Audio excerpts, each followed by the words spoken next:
Táto myšlienka sa mi páčila hneď od začiatku, jak sme sa o nej začali rozprávať, pretože uľahčiť prechod k čistej mobilite pre našich zákazníkov je super. Čo sa týka ES, tak ES je plné odborníkov na problematiku k prechodu na elektrifikovaný fleet a sme hrdí, že môžeme s nimi spolupracovať a priniesť aj kúsok toho nášho know-how do tejto skupiny.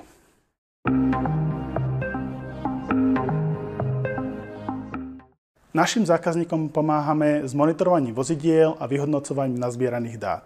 Eurovac a systém Web Dispatching dokáže pre našich zákazníkov rozoznať, či sa dané vozidlo nabíjalo doma, na firemnej alebo verejnej sieti. Ono si to možno ľudia neuvedomujú, ale tá elektrika je trošičku niečo iné.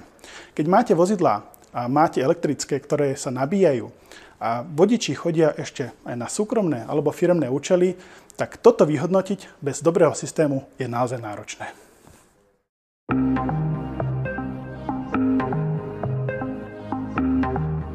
Tak je to naozaj komplexný pohľad na vec.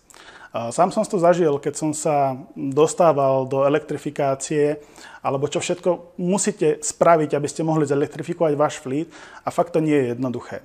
Ak vás má tým, kto previesť a pomôcť vám a poradiť vám, tak potom je to veľmi jednoduché. Ale pokiaľ vám s tým nemá kto pomôcť a všetko si musíte naštudovať sám, tak je to veľmi náročné a častokrát sa môžete aj popáliť.